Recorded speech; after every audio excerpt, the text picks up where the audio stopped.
Hello, everybody, and welcome to the Total Soccer Show. My name is Taylor Rockwell, and on this week's episode, I'm going to move my laptop around unintentionally and then look back at the weekend that was in Major League Soccer before spending the majority of the show discussing a few of the teams that are out of the playoff race, what happened this season, and what comes next for DC United, Toronto, and more. If you are a DC United fan and you're looking for reasons for optimism, I apologize, because that organization certainly will not. To talk it all out, I'm joined by a man who is excited to be interviewed for the DC United head coaching vacancy, given the qualifications no longer matter. It's Joe Lowry. Joe, you watched a soccer game. You are familiar with the concept of sport. That seems to be enough. Congrats. Hey, thanks, man. You know, it's a big honor. MLS teams like to tout the number of people that they go through for these kind of roles. Taylor, I know you talk about this quite a bit, which St. you should, Louis because with it's their awesome. 4,000 coach search. Yeah, Not even the number is 25,000. Let's not degrade the effort that they put into hiring Olaf Melberg. MLS teams love to talk about this stuff. I do wonder how many people DC United actually got through before they hired Erkut Sogut, who I've never met and could be a lovely guy, could do a great job. We'll talk more about that later. But I don't imagine the number was high. I don't imagine it was approaching 25,000, I'll put it that way. Nor should it. Who knows? I mean, I think anytime you can put 25,000 names into a spreadsheet, but then figure out which one is most cool at a hockey game, you got to hire that guy. And if you're DC United, anytime you can hire somebody who's going to work remotely and has no front office experience, you got to make that happen. Joining us as well is a man who, like the LA Galaxy, lives by the code, no Poogie, no party. It's Jeff Ruder. Hello, Jeff. Hello, and I know that you had said initially that this was a Major League Soccer podcast, and we can live long and prosper here today if you would like to. Well done. But overall, I would say mostly DC United's hiring was a Major League shocker, and so I'm glad that we'll be able to talk about it today.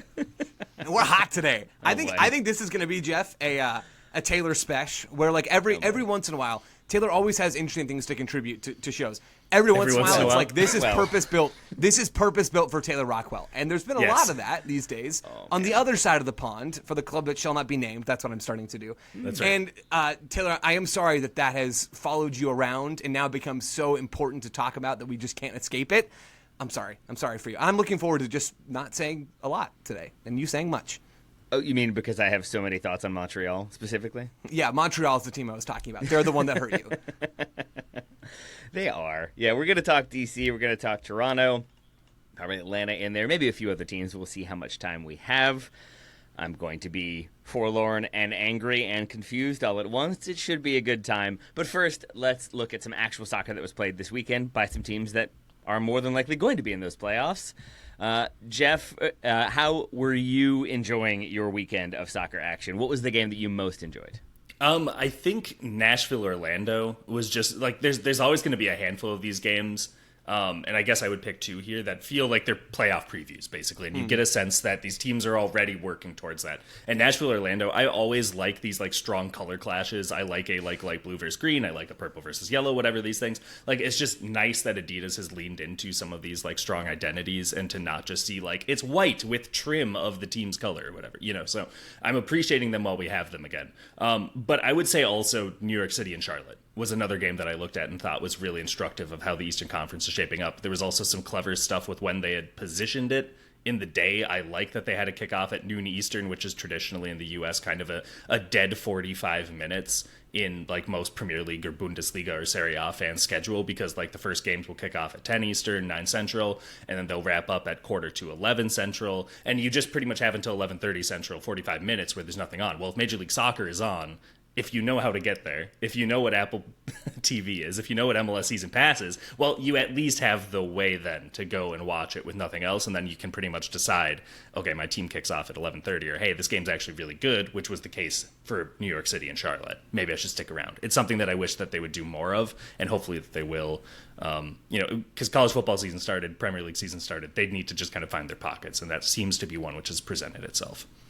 Jeff, I'm happy that you were happy with the time slot and the timing of that game. I was a little bit sad for our Charlotte friends who didn't get their record win. Joe, were you surprised that that's how it went down? I thought for sure Charlotte had all the momentum. They were going to push forward. It wasn't meant to be. It wasn't meant to be. In MLS, I don't think we can be surprised when a team loses on the road, or honestly when a team loses at home. There's a reason why these sorts of long win streaks don't happen very often. There's a reason why that Charlotte were not able to stretch all the way into double digits and claim that thing as their own sole record and to dump the Sounders in the past. Charlotte had been carried on this win streak by Christian Kalina, which I talked about here, I believe, and wrote about on Backfield. I think that is a recipe for them to be a problem in the playoffs. Like, I think they have the pieces once BL is back and playing 90 minutes. They're a team that I would not appreciate facing in the postseason. That also goes, though, for I think literally every Eastern Conference team that's going to make the playoffs, maybe bar the Chicago Fire. So it's a gauntlet in the East. But NYCFC are a good team, too. Right? We haven't talked about them a whole lot this season. A battle of two really good goalkeepers, and Matt Freese was the better on the day. Kalina conceded a penalty in this match, and on the flip side, you had Freese saving a penalty from Wilfred Zaha. NYCFC are not this super free-flowing attacking team that maybe we think of a City Football team kind of being. Maybe that's in the air these days with City Football Group. Like, Man City are just done keeping the ball, and NYCFC don't need to keep the ball. That's the new directive from the overlords. But defensively, NYCFC are very good. Freeze is excellent. They are a team that I feel sort of similarly about to Charlotte. Like, I think they're in the same tier of teams, more or less in the Eastern Conference. So not really surprised that record ended up coming crashing down. But I think those are two teams that we would all be foolish to overlook, even if they're not in the top tier out East. Have we been foolish to be skeptical of the Son Heung-min signing and how quickly he would bet in, Joe? It seems like maybe he's put that one to bed.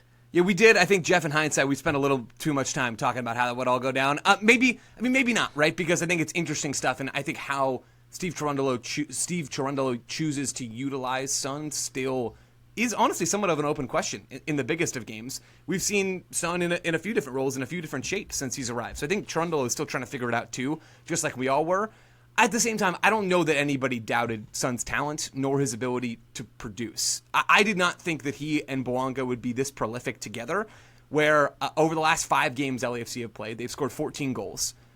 Those two dudes have scored all of the goals, all 14 of them. They have been immediately catapulted into, I think, probably the best duo in Major League Soccer. Like, maybe Messi Suarez, but Suarez is not playing because he spit on somebody. Yeah, like, not close. I mean, Son has been so good, and he was so good, along with Bouanga, against Real Salt Lake. And LAFC beat RSL 2 games in a row, 4-1. They had a midweek game against RSL, and then they had a weekend game against RSL. It was the last game of the weekend. Bouanga scores a hat trick. He's now over 20 goals on the season. He's the first player in MLS history to score 20 goals in back-to-back-to-back seasons. That's never happened before. And sure, some of that's been penalty kicks, but Bouanga has been elite for his entire full season MLS tenure ever since he arrived. And Son has just made life easier for him. In this game against RSL, they were running a 3-4-3. After was a 3-5-2 last weekend against San Jose. In that 3-4-3, Son was playing as the 9. He grabs a goal in this match. He has at least 1 assist for Bouanga in this game as well. The goals are sort of blurring together for me. But this attack looks scary. Now, I still question if they have the ability to break down a really disciplined low block. That's not what they were up against in this game. It's not what they were up against last time out against RSL or against San Jose, and that's when most of the goals have come on this last 5-game stretch. But LAFC, if you let them attack in the open field, and even in this game against RSL, to their credit, they did string together some really nice possession sequences. When you let them into space, you're done. And that is a pretty scary thing if you're a Western Conference team as we approach the playoffs up against LAFC, because you know what you can't do. Now, you also know what you kind of have to do against LAFC. But even with Son, you should be more scared of having LAFC eventually break through to you in a deeper block as you're defending than you were before. I mean, it's been a slam dunk. Like, Neil McGuinness, technical director for LAFC, he's the number 2 behind John Thornton, came out and was talking with Max Bredos on an LAFC show recently and just called the Son signing a no-brainer. And yeah, that's kind of what it feels like right now. Yeah, I wouldn't say that we wasted that time per se, right? Like, I think that there's still some questions, and you laid them out perfectly, Joe. Like, I think if you're going to say we still don't know that this is the team that'll advance out of the West for MLS Cup, like, I think that your reason is, okay, they've scored 14 goals in their last 5 games. Well, 12 of them were against San Jose and Real Salt Lake. And so those are not the teams that are going to be really battling with them in the conference final. These are teams that generally have talent mismatches and also don't have the well-organized defenses of other teams that sometimes will like kind of overperform, who don't have the sort of talent balance.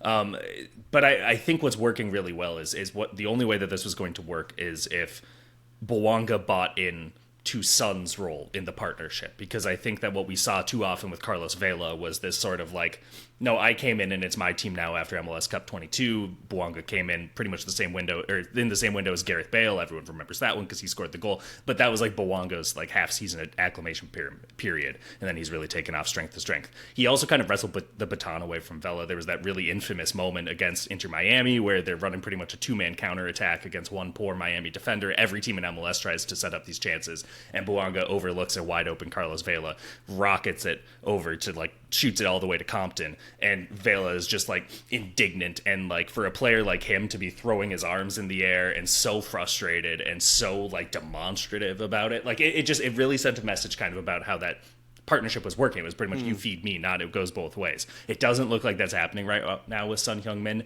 and I think that is going to be as vital as anything Steve Cherundolo can do in terms of team shape. Now, you also have the other big question I have, which is how do they break down a low block? How do they break lines and set up these sort of transition attacking moments that both Son and Bouanga thrive in? But they're clearly starting to find those chances with regularity now. We'll just see if they can do it against the heavyweights of the Western Conference.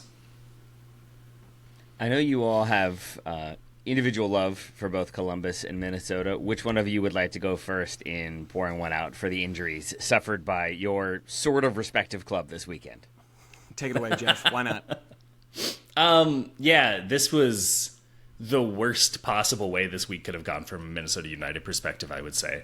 In about the 25th minute, Kelvin Yeboah, seems like he was trying to commit to a dive, but then actually took contact and took one of those kind of like dead leg knee to the back of your hamstring sort of things, and so he like loses all weight on his foot. Anyway, there's a really weird halftime segment with CBS Golazo where they were like openly like cracking jokes about this and comparing it to a Micah Richards dive that has like nothing to do with this, rather than like actually talking about the game. Anyway, Kelvin Yeboah is now out for the season, so really good work with the chuckles there. But from there, that's where you start to go into the things that I was saying about why I dislike their window so much, was they didn't have an alternative at striker. And Dieng, who they brought in from Hartford Athletic, well, he was cup tied because he played for another professional team in the Open Cup. So they didn't have a backup striker. They were rolling out. Robin Lod kind of moved up from midfield for a bit. Bonki Longwane moved over from right wing back for a bit. But you can just see where not having an MLS level striker beyond Kelvin Yeboah is really going to cost them, both in like transition phases with someone who can actually do that sort of confident in stride finishing, or someone who's going to sort of take the attacking pressure in possession sequences and take that focus so that others have that option to shoot from deep or what have you. So their movement looked very off once you get to the weekend against Chicago as well. The team that they'd actually beaten in the quarterfinal of the Open Cup comes back, wins 3-0, really decisive and really deserved because Minnesota rotated, but they also played really sloppy. So at this point, like it's kind of the worst case scenario to have Yeboah gone. This is why you don't sell Olashey unless you're going to be bringing in kind of a stopgap make weight even while you try to figure out who the next guy is who is more of a replacement. But I think that the Western Conference will look and see a lot clearer opportunity to beat Minnesota United than they did 2 weeks ago. Yeah, and Minnesota it's kind of self-inflicted. Yeah, Minnesota look tastier now as a playoff opponent than they did before. Yeah. There's no doubt about that. Totally. Jeff, I like the way you phrased it. This past week pretty much could not have gone worse for them. Where they were one win away from being in the U.S. Open Cup final, they lose that game in a heartbreaker, and then they just get beat up at home, which has not happened very often this season. And more than that, they got a taste of their own medicine. Greg Berhalter in Chicago just shoved a spoonful of set piece down their throat, and they conceded 2 goals in set pieces. It was a no good, very bad, like comprehensively bad week for Minnesota United. It's scary. And for Columbus, it's sort of a similar story where if you look at the standings right now, the Crew are in the wild card spots in the Eastern Conference. If the season ended today, they are playing Chicago Fire in a 1-game playoff to then go and see who's going to get to play the number 1 seed in the Philadelphia Union.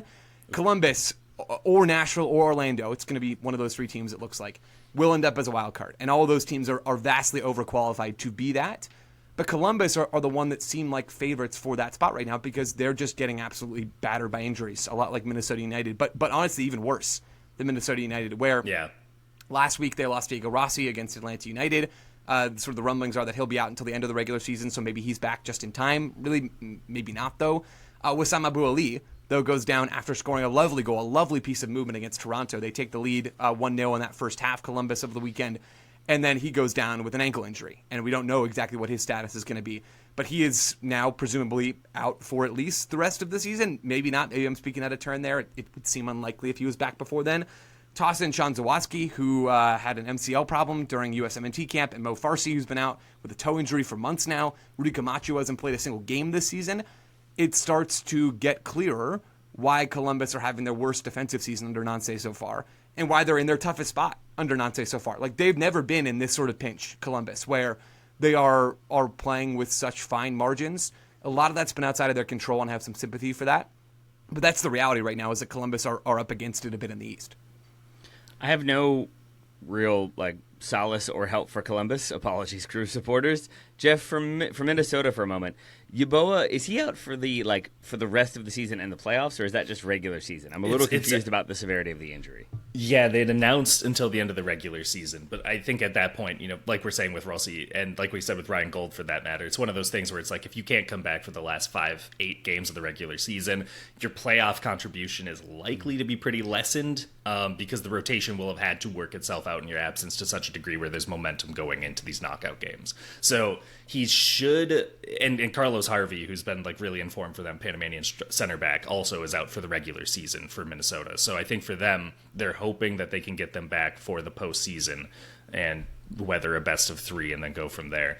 But yeah, I mean, there still is just no definitive clarity with a muscle injury like that. You can't confidently project it'll be set and it'll be recovered in place like a broken nose or something like that. Yeesh. Well, commiserations to Minnesota, commiserations to Columbus. Could be worse. You could be any of the teams we're going to discuss in parts 2 and 3. We're going to take a quick break and come back to talk about some of the teams that have been eliminated from the 2025 playoffs. Back soon. Welcome back, everybody. I'm going to do my best to tether my rage for as long as I can. We'll see how it goes, because it's time to talk teams that have been eliminated from the playoffs. Just a few. We're going to get to some of the others as we go, because there's going to be more. But for now, we're going to start with DC United. And for all of these teams, I think the way I would like to do this is I would like to apportion blame, if you will, the allocation of blame scale. Because when you read about any of these teams, especially when you read any message boards, any kind of fan posts, whatever they might be, there's plenty of blame to go around, is I guess the vibe. And it's this person's fault. No, it's this person's fault. And I think it can always be a little bit hazy to figure out what next and what's the way forward when you have so many people sharing so much of the responsibility. With DC United, some of the people who you would point the finger at have already been let go. Troy Lesane let go in the middle of the season. And now Jim Ali Mackay on his way out as well. We have a replacement coming in. Erkut Jogut is Joe Lowry's name for the day, because he has Erkut Sogut to thank for that one, who's now come in for DC. How much of the blame should go to owner Jason Levian? Let's start there, because that feels like the most logical source of credit/blame for DC United's present situation. Yeah. Joe, coming to you. Yeah, I mean, Jason Levian, we can toss Steve Kaplan in there as well, the owners for DC United. It seems like they deserve a lot of blame. If you're looking for common threads between DC United's struggle bus sort of seasons, it starts at the top. And to give a more practical example of how this has maybe been a problem for DC United, that they've had owners who don't seem terribly eager to do much of anything other than meddle. Is it fair to say not eager to do much, but also too eager to do stuff? Yes. So it's this weird, no, we're not going to do that, but also, I don't know, figure it out. Yeah, there's a lot of meddling, I think, that has gone on here, and not in a productive way. And the most concrete example I can think of, remember earlier this year when we talked about Paul Pogba to DC United? Because that was a thing for a little bit of time. So yeah. to back that up a little bit, Ali Mackay at the time, CSO, who's since been fired by DC, Ali Mackay wanted to go with the 2DP 4U22 roster building model, which means you can fill out 2 DPs, 4 U22s, and you get up to $2 million of discretionary allocation money. Basically, you get extra salary cap space by going with that roster building model. That's what he wanted to do with DC. Christian Benteke was going to be a DP. I suppose Mateusz Klich was going to be a DP. I still don't understand what happened there. That one seems like it's on Mackay. Maybe not. I don't know. But he wanted to go down that route. And ownership said no. And they said, no, you're going to keep that third DP spot open. So they're telling their CSO, the one they've hired to make these decisions, how to do his job.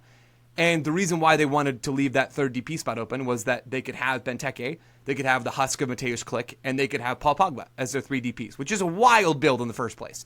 But they thought, we've got Paul Pogba and a Rolodex, we're going to go out and sign him, and that's going to be our trump card this season. Well, they didn't do that, obviously, because Paul Pogba doesn't play for DC United. And so they meddled and wasted an opportunity to pick up $2 million in salary cap space for nothing. So they completely swung and missed. They forced Mackay to alter his plans, and that's a problem. So, by the way, I'm not trying to let Mackay off scot-free, but you told me to start with the owners. So I'll start there. I think there are so many other things that people that are better plugged into DC than I am, who are local, who would have lots of things to say about that. But that is one example of, I am sure, many more as it relates to how Steve Kaplan and Jason Levian have actively harmed DC United. And you could even look at the new CSO hire as maybe another piece of evidence there, although I don't want to be unfair to Sogut before he's taken over. You can be unfair. It's fine. I would extend like what you're talking about, Joe, to Tom Bogert was reporting that the team wanted to hire Domi Tarrant as their head coach. That was Ali Mackay's first choice. He sends that to ownership. Ownership overrules because they didn't like the price. And thus, Troy Lesesne becomes head coach of DC United.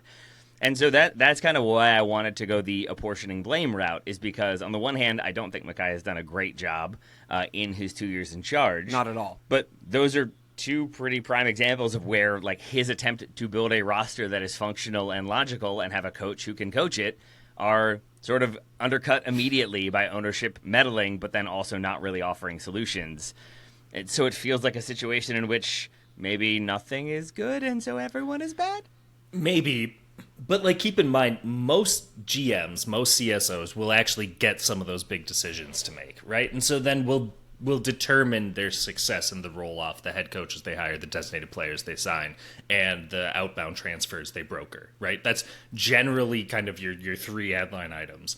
Well, if you're not really being allowed freedom to make those, like, then you get into your TAM guys, which are going to be more volatile, your U22s, which is going to be your case, your mileage may vary, and then into your, kind of like squad senior limit and downward. So like you're talking about, guys 9 through 30 or whatever on your roster. Well, if you don't really get to touch 1 through 8 often with your own decisions and your own sort of like vision being implemented, all of those 9 through 30s are going to look so much more important.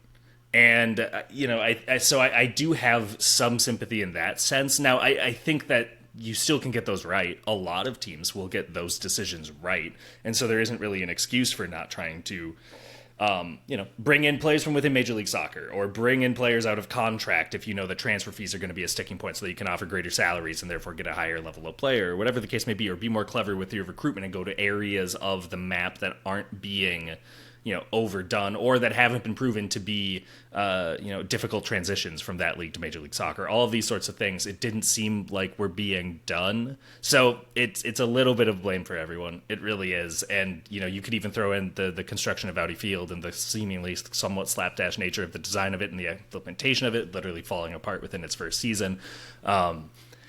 It's frustrating.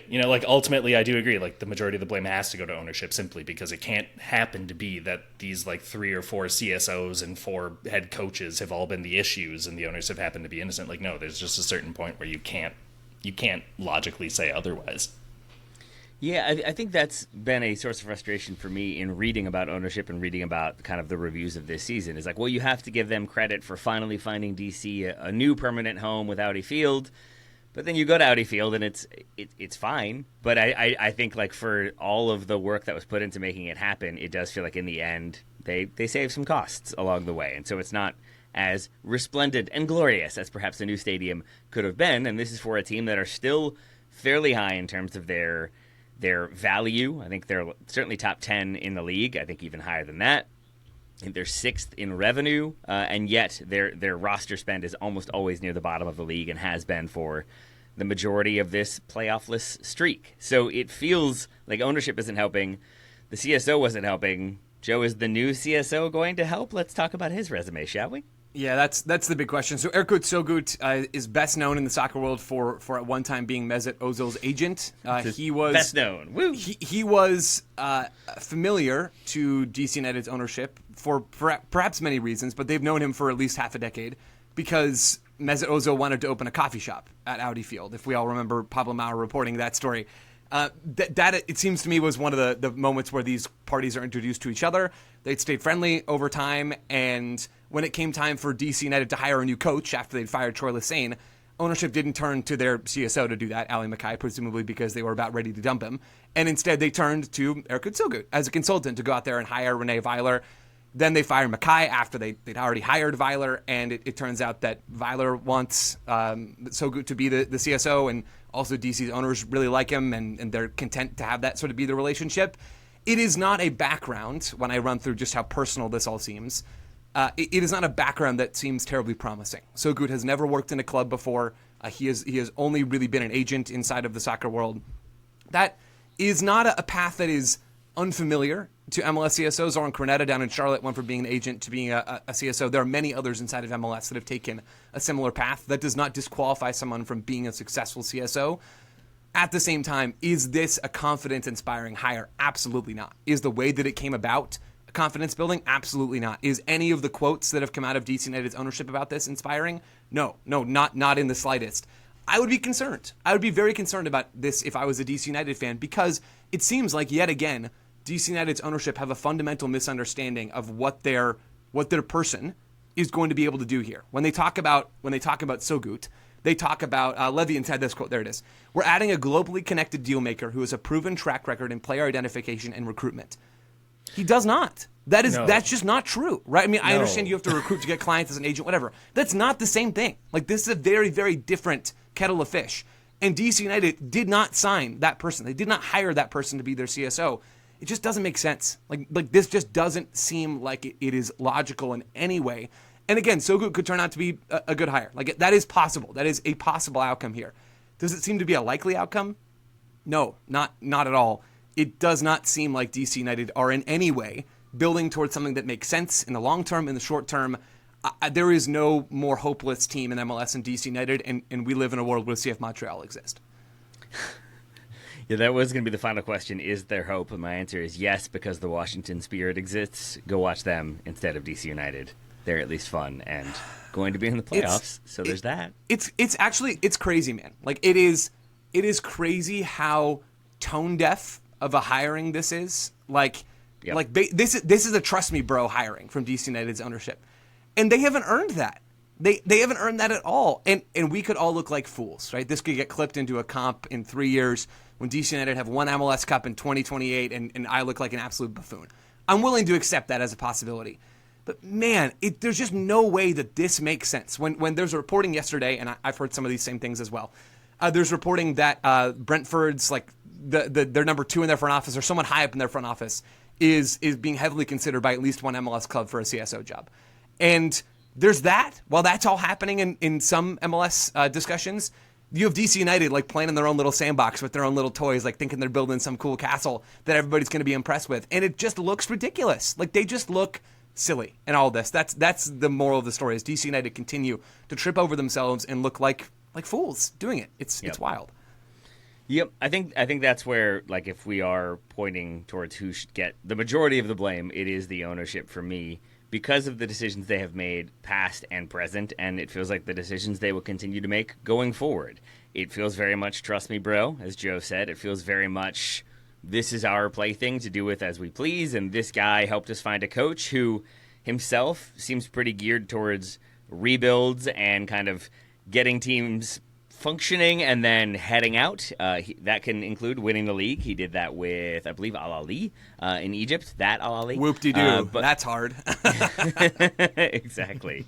But it feels like these are sort of, trust me, we know what we're doing. We're going to figure it out. It's going to be fine. And also, he's going to work remotely. I don't know how this goes well for DC. I don't feel like things are going to change. I think if they do make splashy signings in the offseason, they will be exactly that, splashy in terms of headlines and in terms of attention, less so in terms of functionality on the pitch. So, not a ton of hope for me as a DC United supporter for next season. Jeff is shaking his head. Jeff, should we just keep it moving and talk Montreal then? I feel like we've talked DC plenty. It's up to you, man. It's just funny because when DC hired its coach, I remember us all saying, well, there's maybe a chance they needed to get someone who would be available now, but also somewhat cheap short-term deal so that the new CSO could come in and make their own mark. And now I'm like kind of wondering, did they bring in a CSO who would maybe be a little bit easy to move on from if it wasn't working? And it's just, if this is the way in which you're doing this. What I think, amazing. What I would be curious about is what Mackay's deal says if they don't make the playoffs for like 2 years in a row, because it feels for all the world like they brought in Weiler on Sogut's recommendation, as Joe said, without using their GM, it makes me wonder if maybe Mackay, they were just waiting until they didn't have to pay him a $5 million penalty or something to sack him. But we're already sort of moving towards this direction a couple months ago. Sorry, I know we got to move on because we have at least one more, probably more than that, teams to hit. I don't want to totally let Ali Mackay off scot-free. I've never spoken to the man. I'm sure he's a lovely guy.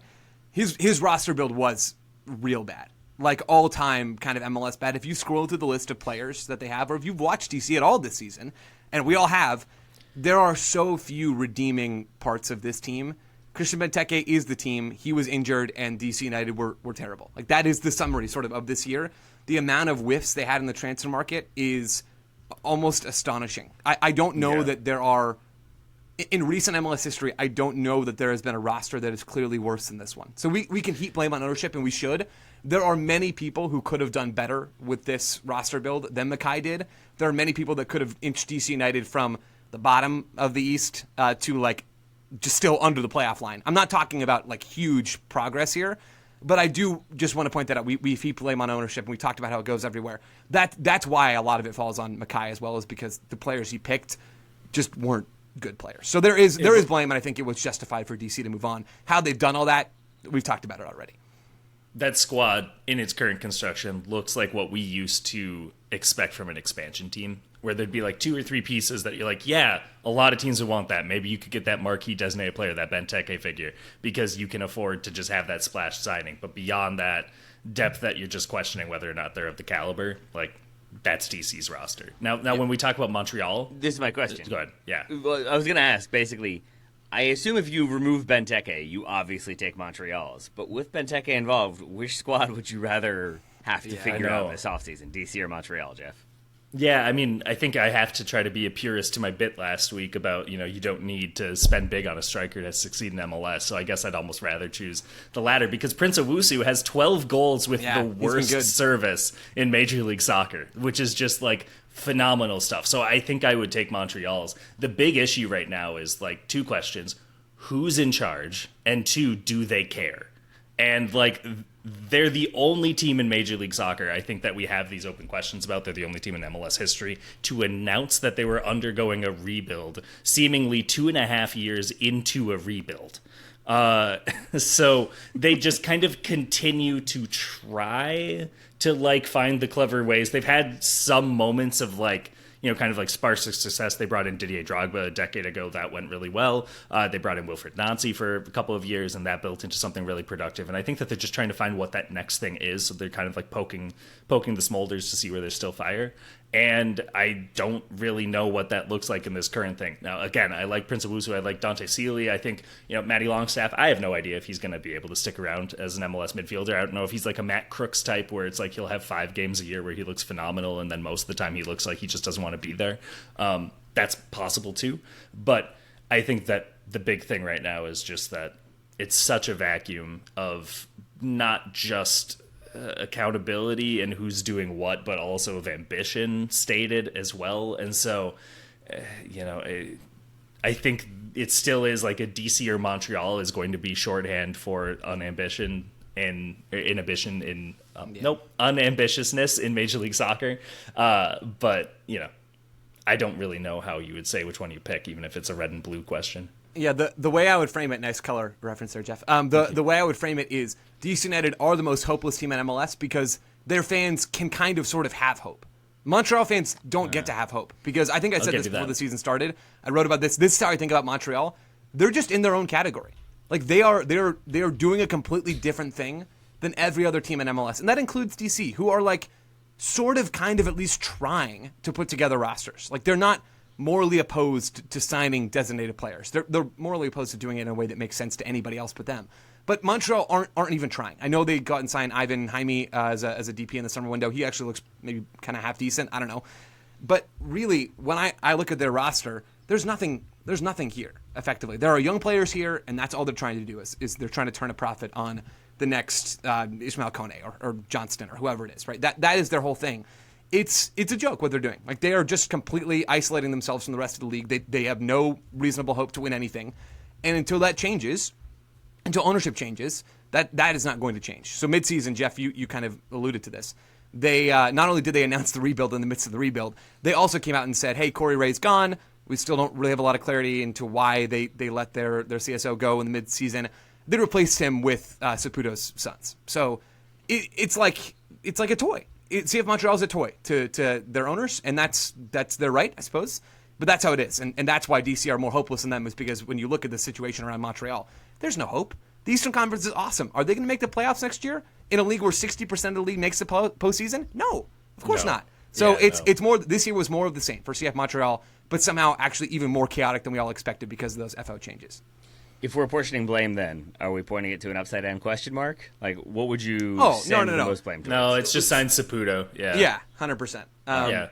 There is that is the clearest blame apportioning in MLS. There we are. All right, we're going to take a break. We're going to come back, talk about a few more teams. Thank you all for indulging my DC United lengthy break, I'm going to say, to talk about them and everything going on there. It's a frustrating one. We'll be back soon. Welcome back, everybody. First up, commiserations to Atlanta United and Sporting Kansas City. You all were on the list of teams to be discussed. We're going to talk about you next week because I went long with DC and you've forced been everyone else to mathematically do eliminated the same. from the Total Soccer Show's September 23rd episode, just like you've already been mathematically eliminated from the postseason. Boom. Tough. Joe said it better than I did. Savage. And since Joe is saying things better than me, Joe, let's say things about Toronto FC, shall we? Because it sounds like you are more optimistic about what they are doing. Certainly, then it seems like a lot of their supporters are. Yeah, relative to expectation, I think of the teams that we either have talked about, are going to talk about, or we're trying to talk about today, Toronto is the one that is in the best spot. Now, they're not necessarily the team that I would back to finish the highest in their maybe in the Shield rankings next year, but their rebuild is going faster than I thought. So this year, to be clear, has been a wash for Toronto. And the thing is, it was always going to be. We're waiting for Lorenzo Insigne and Federico Bernardeschi, who sort of gets lumped into Insigne, even though he's better on the field. Sounds like maybe he was somehow worse in the locker room. We're just waiting for those guys' contracts to wind down or for us to find a way to move on from them so we can build a real soccer team again. The Toronto's whole Italian gambit didn't succeed. And, man, the Italian job was just waiting for me right there, and I botched it. It really was. It's okay. It was there, and I swerved around it like a fool, like an item box in Mario Kart that I just completely whiffed on. That whole thing was a failure. And so Toronto didn't have a real path to be successful this season. They were trapped into a bunch of bad contracts, and they were waiting for essentially this year to end before they could really retool their squad. I didn't expect them to get out from under Bernardeschi and Insigne mid-season, but they did. And they made that happen. Jason Hernandez made that happen after Bill Manning was gone last season. He's now running the show in the front office, and it seems like he's doing a really competent job so far. Where you look at the other moves they made in the summer window to set themselves up, not for this year, where they were never going to make the playoffs, but for next year, where they bring in Djordje Mihailovic as a proven quantity. They paid out the wazoo for him, sure, but there's something reliable there. As a DP, they signed Jose Cifuentes, and I really, really love that move. He's been starting games for them. And they, maybe most importantly, ship a bunch of dudes out. So they start stacking up allocation money. They get rid of some of the dead weight. There's more of that to be done in the winter. But Toronto did a lot of stuff that I didn't think they were going to be able to do until the winter already. And so now instead of, hey, who's our first DP target going to be in the winter? Now Jason Hernandez is thinking about who is the attacker we're going to bring in to pair with Djordje. Like, what's the next phase? They're already through phase one of this rebuild, and I didn't see that coming. So I have a lot of respect for what Jason Hernandez has done. I've got some optimism for Toronto. The East sucks to be a team trying to rebuild in right now because it is that good. I don't know what that looks like for Toronto next season. I don't have incredibly high hopes for them in terms of where they finish in the table. But relative to where I think we all thought they'd be, Toronto are in a really good spot right now. So it sounds like you have a lot of, or at least, if not love, then appreciation for what Hernandez has done, because it does feel like, from some of what I have heard from supporters, it seems like they are not fully convinced by him or by Robin Fraser as being the man for next season. Fans don't like to wait, right? And that's what this year was going to be, was going to be a waiting year. This year was never going to be fun for Toronto FC fans. I'm thankful that I'm not one of them because it's been bleak for them in recent years. But the reason why I'm like much more positive, and the reason why we're not going down the where does the blame go, is because I think the blame went to Bill Manning, and he's already gone. So he was gone last year. He was the one scrolling through transfer market, like he was the one making these moves, and that didn't go well. And so he paid for it with his job, probably after he'd been given too much leash. And now Toronto are not just rebuilding on the field, but they've been rebuilding themselves off the field as well, organizationally in the front office. There's more work to be done, Jeff, in all sorts of areas for this club. But the blame is clear where it lied, and nailed that. I'm sure that was good English. And Fraser just sort of gets an incomplete on this season. And I think Hernandez gets a like an A+ on this season, frankly. So there's a lot to be done. Don't get me wrong. But if I was a Toronto fan, I would be feeling much more hopeful now than I felt in a little while. And it feels like the defense right now is crystallizing. If you look at their last 6 results, they're all either scoreless draws or 1-1 draws. A lot of binary code there. Their last one coming in the reverse leg of the Trillium Cup. Remember that rivalry, that authentic rivalry that Major League Soccer created between Columbus and Toronto. Anyway, so that one finished 1-1 over the weekend. But it's kind of proof of concept of, like, if you're getting rid of most of your headliners, if you're pretty much punting on this year, the thing that you want to build is some sort of like chemistry, cohesiveness, so that you're supplementing, who can hang, who cannot, but also everyone who's going to be back next year pretty much has read the manual even closer than they would have if they weren't getting minutes, right? And I think when you look at where Toronto can make this sustainable is, yes, Mihailovic, yes, partnering him with the right sort of other attacking designated players, Cifuentes, and getting a good engine room built around him. The issue with Toronto has always been that they are in one of the most talent-rich markets in Major League Soccer, and they have like routinely struggled to tap into it. So when you think of, yes, there's the academy teams like the Red Bulls and Dallas and RSL and Philly that people talk about, but also think about like the Seattle Sounders, where some of this is the academy and some of this are guys from Seattle like Paul Rothrock, or people who went to University of Washington like Christian Roldan, who have local ties and making them part of this. When you look at Toronto this season, overall, like, they should really be thanking their stars for Jonathan Osorio, because without him, like, their input from homegrown guys would just not be there. Like, Jonathan Osorio in his career has played, I think I've counted like a quarter of all homegrown professional minutes by Toronto FC Academy players, like over 20,000 minutes, which is just crazy. But when you're looking at it this season, Jonathan Osorio, you add him to the mix again, right? Toronto has had like 16,000, 18,000 minutes. Toronto FC Academy players have played 18,000 MLS minutes this year. That's a lot of minutes in Major League Soccer. Only about 30% of those have been played for Toronto FC.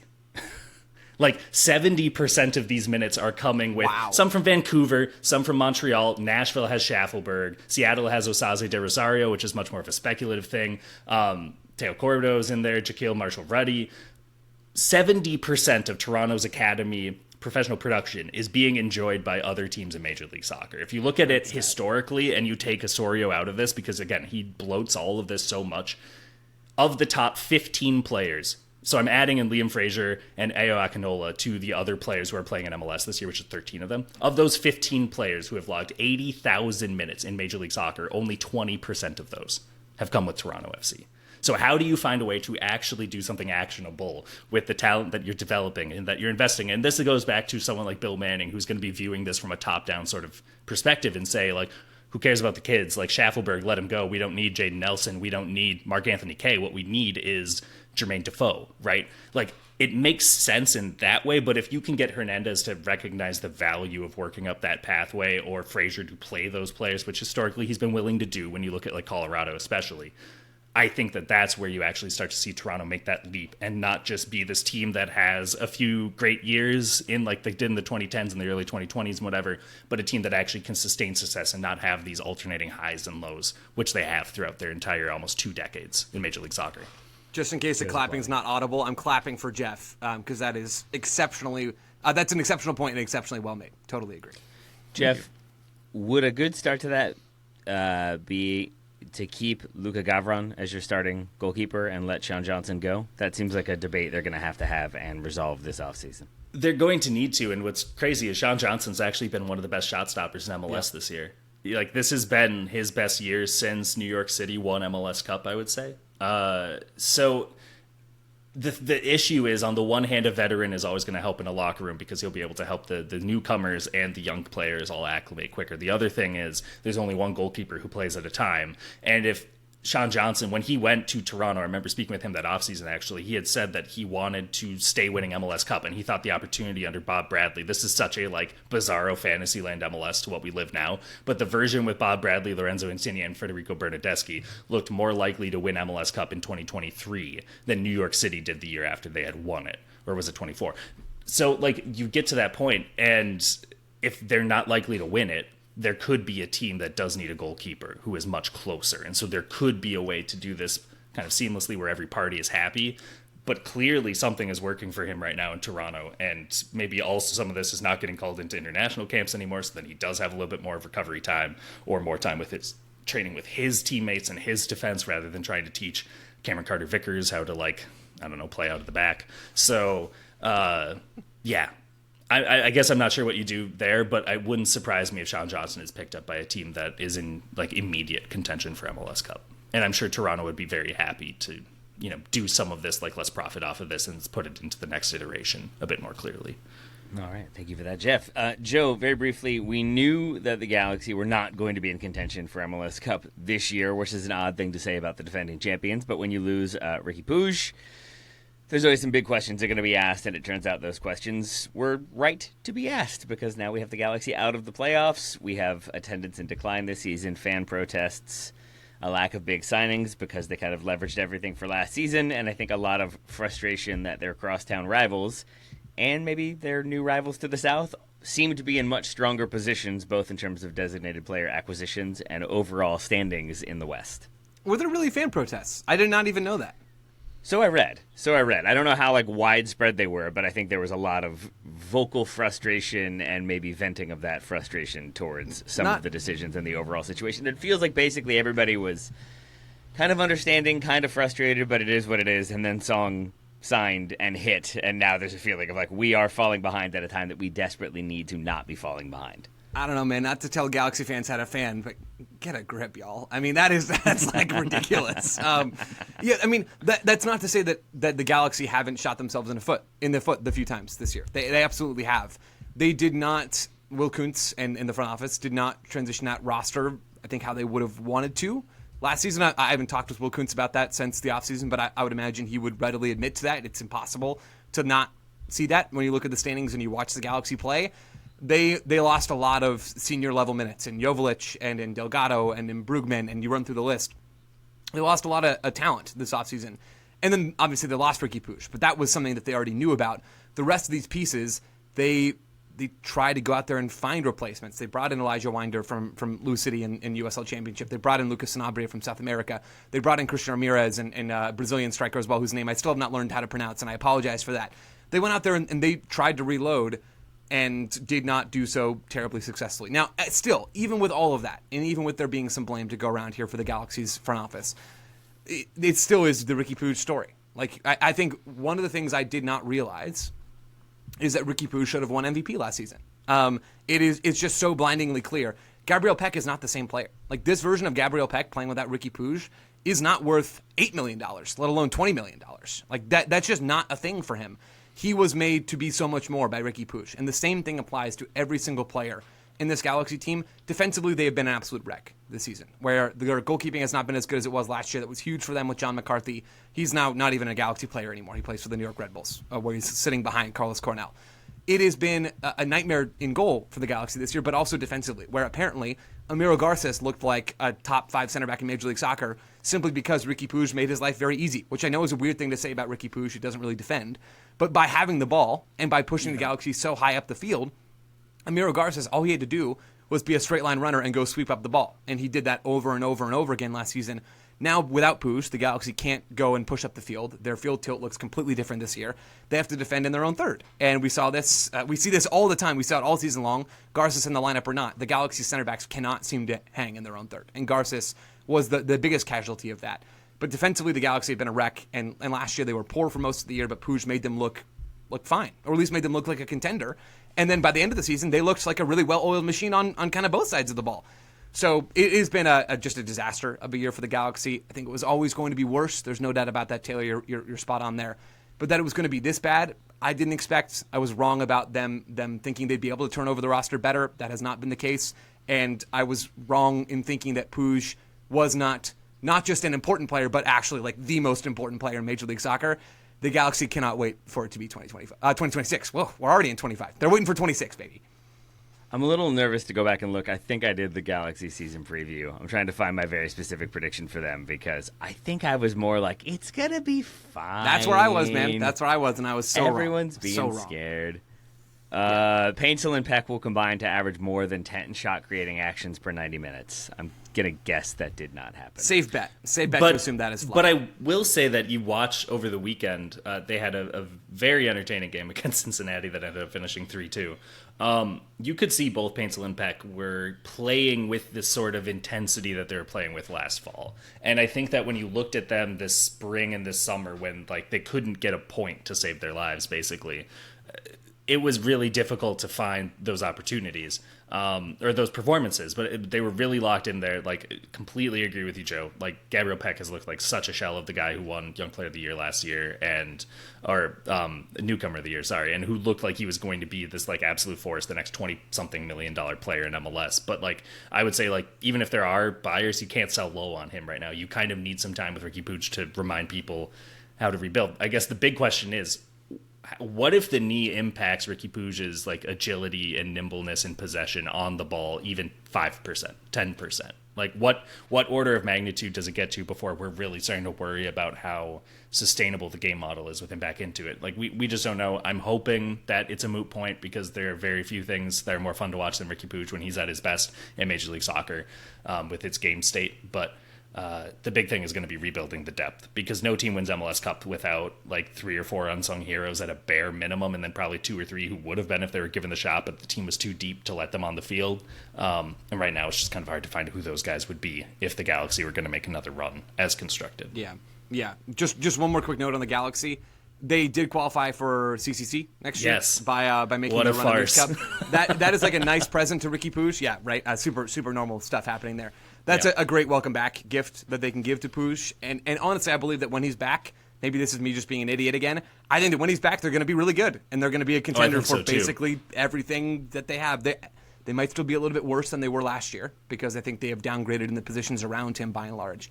But I think the Galaxy are going to be good. My last thing I want to say on this whole show is, Jeff, you made that excellent point about Toronto and their academy. Go ahead and copy-paste that for DC and for the LA Galaxy. Like, if the Galaxy cared about developing talent, they would have been in so much of a better spot this year. And because they have not cared about that, and it doesn't seem like the Will Kuntz era particularly cares about that either, that's a problem. And we saw how that is a problem this season when they had no depth and no quality players to either replenish their allocation money stash to go out and sign other senior players, or just no high-level young players that can come in without a major drop-off and keep this team treading water at least. And it's shocking that DC United, being the last one to get rid of a pay-to-play academy, hasn't really helped them in terms of their talent development, although they have sold a good number of youngsters abroad, so good for them on that front. Less good on many others. Less good for many of the teams we've discussed today. Commiserations again to the teams that we did not get to. There will be more time, though, to talk about teams outside of the playoffs as we get closer and closer to talking about teams in the playoffs. For now, Jeff Reuter, thank you for all of your analysis and excellent mustachery today. Thank you. I trimmed it yesterday just for you, Taylor. Thank you, my friend. Joe Lowry, a mustache as well, it seems? Or is that just shadows? No, I mean, wow. All right. I got nothing. No, that's fair. That's deserved. Taylor, this was fun. Thank you, as always. That wasn't meant to be shade, even if I did imply that your mustache was. Listeners, thank you all so much for listening. We greatly appreciate it. We'll talk to you again tomorrow.